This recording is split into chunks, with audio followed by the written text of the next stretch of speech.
Hai sahabat, senang Anda sudah menonton video-video saya yang saya tayangkan lewat channel YouTube saya.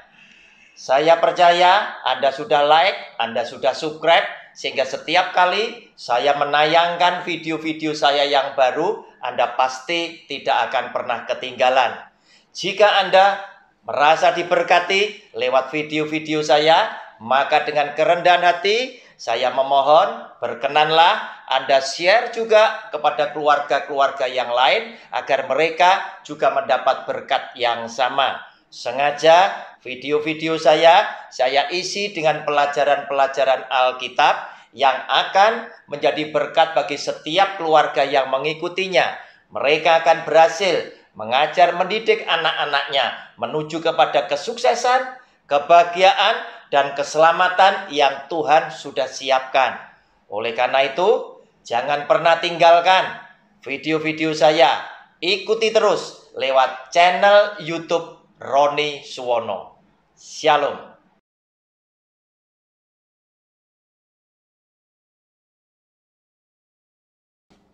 Shalom. Jumpa kembali dengan channel pribadi saya lewat program Sabar Selidiki Alkitab bersama Roni Suwono. Kita kali ini memasuki video yang ke-24 dari pelajaran Alkitab berseri Orang Kristen Harus Tahu.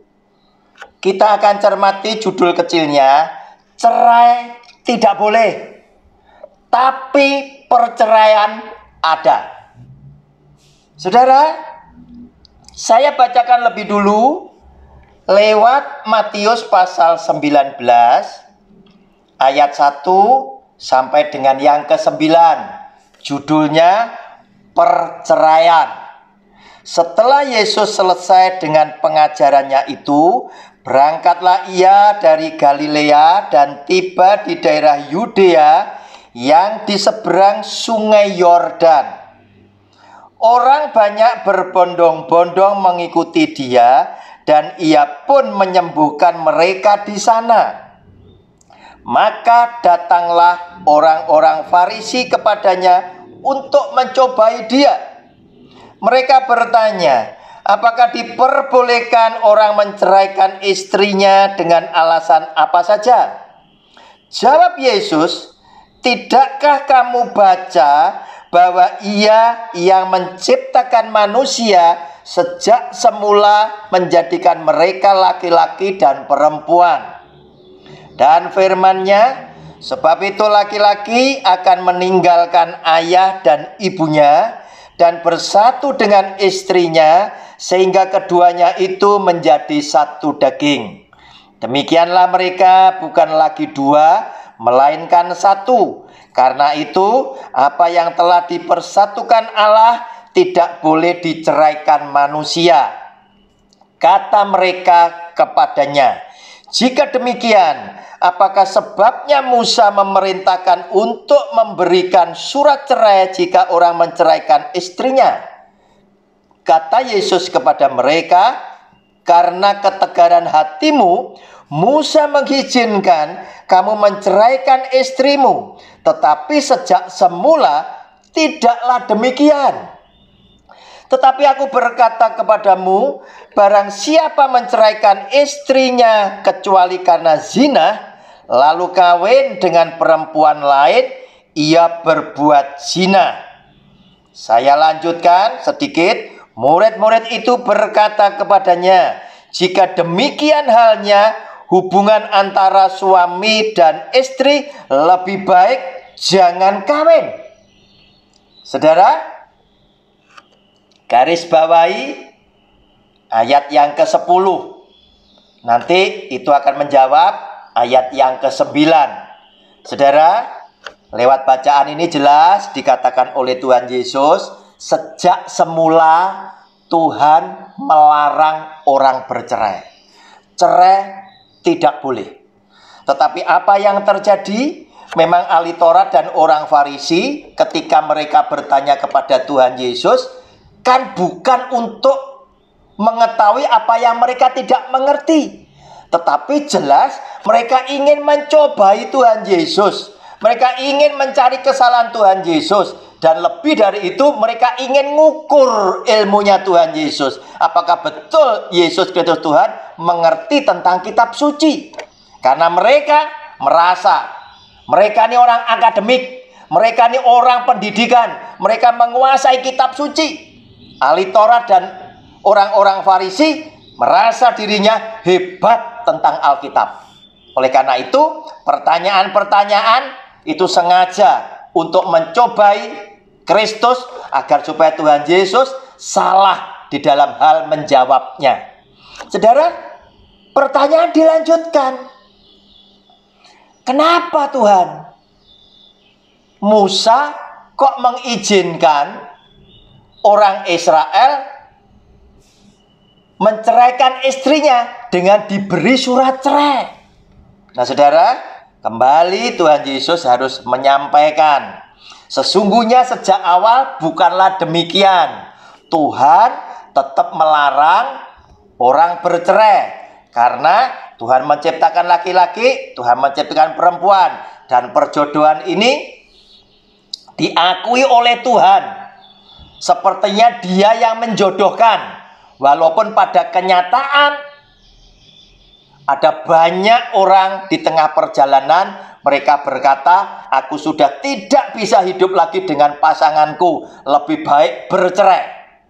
Nah, saudara, tetapi Tuhan tetap mau terima, seakan-akan Dia yang menjodohkan saudara dengan pasangan hidup saudara masing-masing.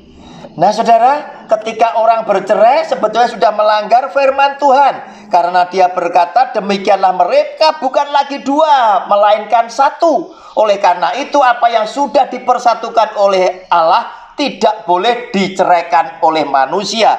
Tetapi oleh karena ketegaran hati orang Israel itulah akhirnya Musa sebagai hakimnya, Musa sebagai pemimpin harus tetap mengambil satu langkah.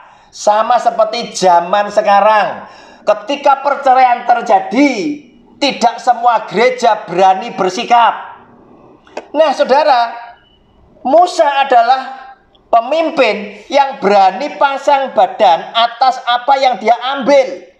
Dia ambil satu sikap, tidak boleh bercerai, kemudian tanpa status yang jelas. Oleh karena ketegaran hati orang Israel itulah akhirnya Musa memerintahkan seorang suami yang menceraikan istrinya harus memberikan surat cerai agar supaya statusnya menjadi jelas. Sama seperti pemerintah, perceraian tidak dikehendaki, tetapi perceraian ada, maka pemerintah menjadi penengahnya. Setiap orang yang bercerai harus dikeluarkan surat cerai. Nah, sekarang bagaimana dengan gereja? Perceraian ada, cerai dilarang. Apa yang harus diambil? Sehingga ada banyak pikiran-pikiran, ada banyak pandangan-pandangan yang berbeda antara satu gereja tertentu dengan gereja yang lain, antara hamba Tuhan tertentu dengan hamba Tuhan yang lain. Sepertinya orang bercerai itu adalah tidak boleh. Dia akan menderita dosa yang tidak terampunkan sepanjang hidupnya. Padahal kita tidak pernah membaca ayat Alkitab yang berkata dosa tidak terampunkan oleh karena perceraian. Kita hanya mengetahui dosa yang tidak terampunkan adalah menghujat kepada Roh Kudus. Terus kemudian bagaimana dengan orang yang sudah pernah bercerai oleh karena sesuatu perkara yang tidak mungkin bisa dihindari oleh mereka, kemudian mereka menikah dengan pasangan yang lain dan mereka diberkati dengan hidup yang bahagia? Apakah benar orang ini harus tinggal di dalam perzinahan dan mengalami dosa yang tidak terampunkan untuk selama-lamanya? Saudara, Yesus yang adalah Tuhan berkata di dalam ayat yang ke-9, tetapi aku berkata kepadamu, barang siapa menceraikan istrinya kecuali karena zina, lalu kawin dengan perempuan lain, ia berbuat zina. Seakan-akan suami yang mendapati istrinya selingkuh, berbuat zina, dia boleh menceraikan dan dia boleh kawin lagi. Tetapi kalau dia menceraikan istrinya tanpa alasan berzina, tidak diizinkan. Ayat Alkitabnya berkata demikian. Saudara, oleh karena saya tidak memahami bahasa aslinya, baik itu bahasa Ibrani, bahasa Yunani, saya tidak tahu. Saya berusaha mendalami bacaan ini dan saya melihat di dalam ayat yang ke-10, kalau memang seorang laki-laki boleh menceraikan istrinya karena istrinya berbuat zina dan dia boleh kawin lagi, tentunya reaksi pendengar tidaklah demikian seperti di ayat ke-10. Saudara perhatikan ayat ke-10. Murid-murid itu berkata kepadanya, jika demikian halnya, hubungan antara suami dan istri lebih baik jangan kawin. Nah saudara, ini adalah tanda yang bernadakan protes. Karena mereka tidak bisa menerima apa yang dikatakan oleh Tuhan Yesus di dalam bahasa aslinya. Pastilah Tuhan Yesus akan berkata, dan firman-Nya tidak pernah kontradiksi antara yang pernah dia katakan dan belakangan yang dia sampaikan. Pasti tidak pernah kontradiksi. Dia berkata pada awalnya, pada semulanya Tuhan tidak menghendaki perceraian. Dan ini pasti akan ditunjukkan oleh Tuhan Yesus di dalam konsistensi yang sulit. Dan saya yakin di dalam ayat ke-9 pun, oleh karena itu teman-teman yang mengerti bahasa aslinya silahkan dicari. Apakah benar Tuhan Yesus tetap menghendaki di dalam ayat yang ke-9, jangan bercerai. Ampuni dosa istrimu yang telah melakukan perselingkuhan. Ampuni dosa istrimu, dosa pasanganmu yang telah tidak setia di dalam pernikahan ini. Yang telah berselingkuh, yang telah berzina dengan laki-laki yang lain. Karena dia juga pernah berkata, orang mengampuni dosa seseorang berapa kali Tuhan? Dia katakan 70 kali 7 kali. Dalam arti kata lain, tidak terhingga. Dengan arti kata lain, ampuni orang yang bersalah kepadamu senantiasa. Dan saya yakin konsistensi inilah yang akan dipegang teguh oleh Tuhan Yesus, termasuk di dalam perceraian. Sehingga karena konsistensi yang tinggi ini tadi, ayat ke-10, murid-muridnya kaget dan bereaksi. Jika demikian halnya, hubungan antara suami dan istri lebih baik jangan kawin. Jika Yesus Tuhan mengizinkan laki-laki menceraikan istrinya karena istrinya berbuat zina, pasti tidak ada pertanyaan lagi dan semua akan mengangguk-angguk dan bilang, betul Tuhan, dan ini wajar, ini adil. Tetapi mungkin di dalam ayat yang ke-9 yang saya tidak mengerti bahasa aslinya, dia justru menekankan jangan bercerai, ampuni istrimu yang telah berbuat tidak setia di dalam pernikahan. Sama seperti ketika Anda dan saya sebagai seorang hamba Tuhan, ketika kita mulai menenteramkan hati seorang ibu yang dia bercerita bahwa suaminya punya selingkuhan, suaminya punya wanita lain, bahkan suaminya dengan wanita lain telah memiliki anak yang sebesar seusia SMP. Kita menenteramkan dengan kita berkata, ibu, ampunilah suamimu, kasihanilah suamimu, doakanlah suamimu agar suamimu bisa kembali kepada jalan yang benar dan dia akan menemukan kebahagiaan kembali bersama ibu dan anak-anak. Saudara, jika kita bisa menasehati seorang ibu untuk mengampuni suami, kenapa harus seorang suami diizinkan untuk menceraikan istri yang tidak setia? Saudara, kalau ditimbang persentasinya, laki-laki dan perempuan, laki-laki lebih banyak tidak setia. Perempuan lebih banyak menunjukkan kesetiaannya. Lihat kenyataannya. Jika salah satu pasangan itu meninggal lebih dulu, katakan yang laki meninggal lebih dulu, kita banyak melihat ada begitu banyak anak-anak yang sejak kecil ditinggalkan oleh papanya, diasuh oleh seorang ibu janda yang sederhana, dengan membanting tulang, dengan berurai air mata. Ternyata ibu janda ini adalah ibu yang luar biasa. Di tengah-tengah kebodohannya, di tengah-tengah kesederhanaannya, dia mampu menjadikan anak-anaknya menjadi orang yang sukses dan memiliki hidup yang berarti untuk masyarakat dan berarti untuk Tuhannya.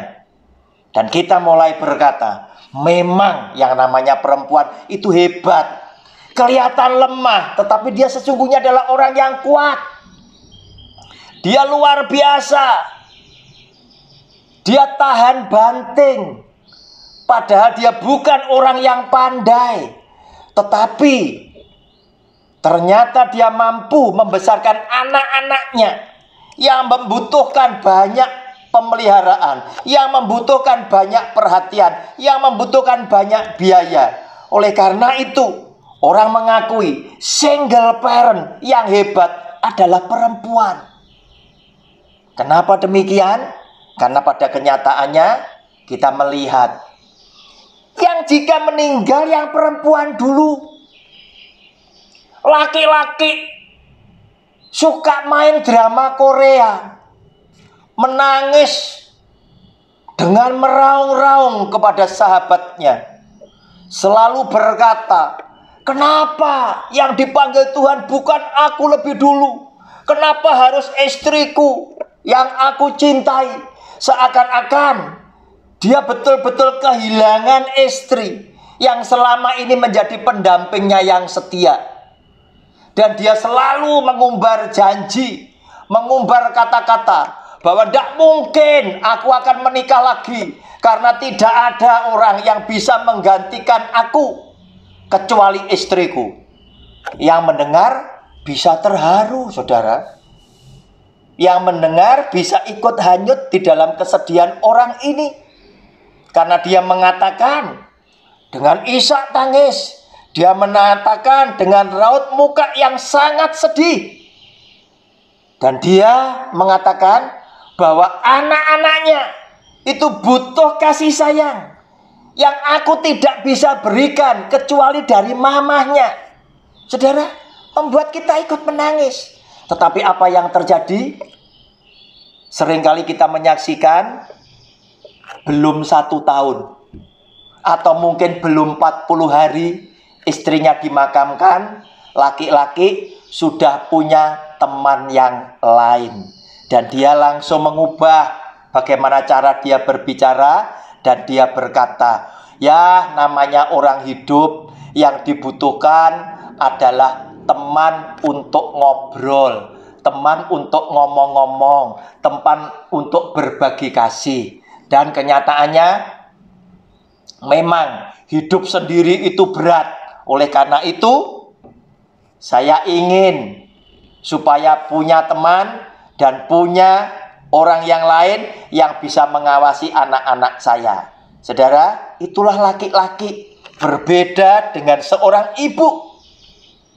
Dia konsentrasinya setelah suaminya pulang ke surga, dia konsentrasinya tetap satu. Bagaimana dia harus memikul salib ini. Dia harus berjuang untuk anak-anaknya boleh menjadi orang yang hidupnya sukses dan hidupnya berarti untuk banyak orang, dan anak-anaknya memiliki hidup yang berarti untuk Tuhan. Dan itu membuktikan dia bukan hanya setia atas pernikahan, setia kepada suami yang dia cintai. Dia sekaligus membuktikan bahwa dia juga adalah anak Tuhan yang setia kepada perintah Tuhan. Sekali dia berkata, jangan bercerai, dia bawa itu sampai mati. Dan bahkan dia merindukan suatu hari kelak dia akan berjumpa kembali dengan kekasihnya, dengan suaminya di dalam hidup yang kekal. Shalom, Tuhan Yesus memberkati. Amin.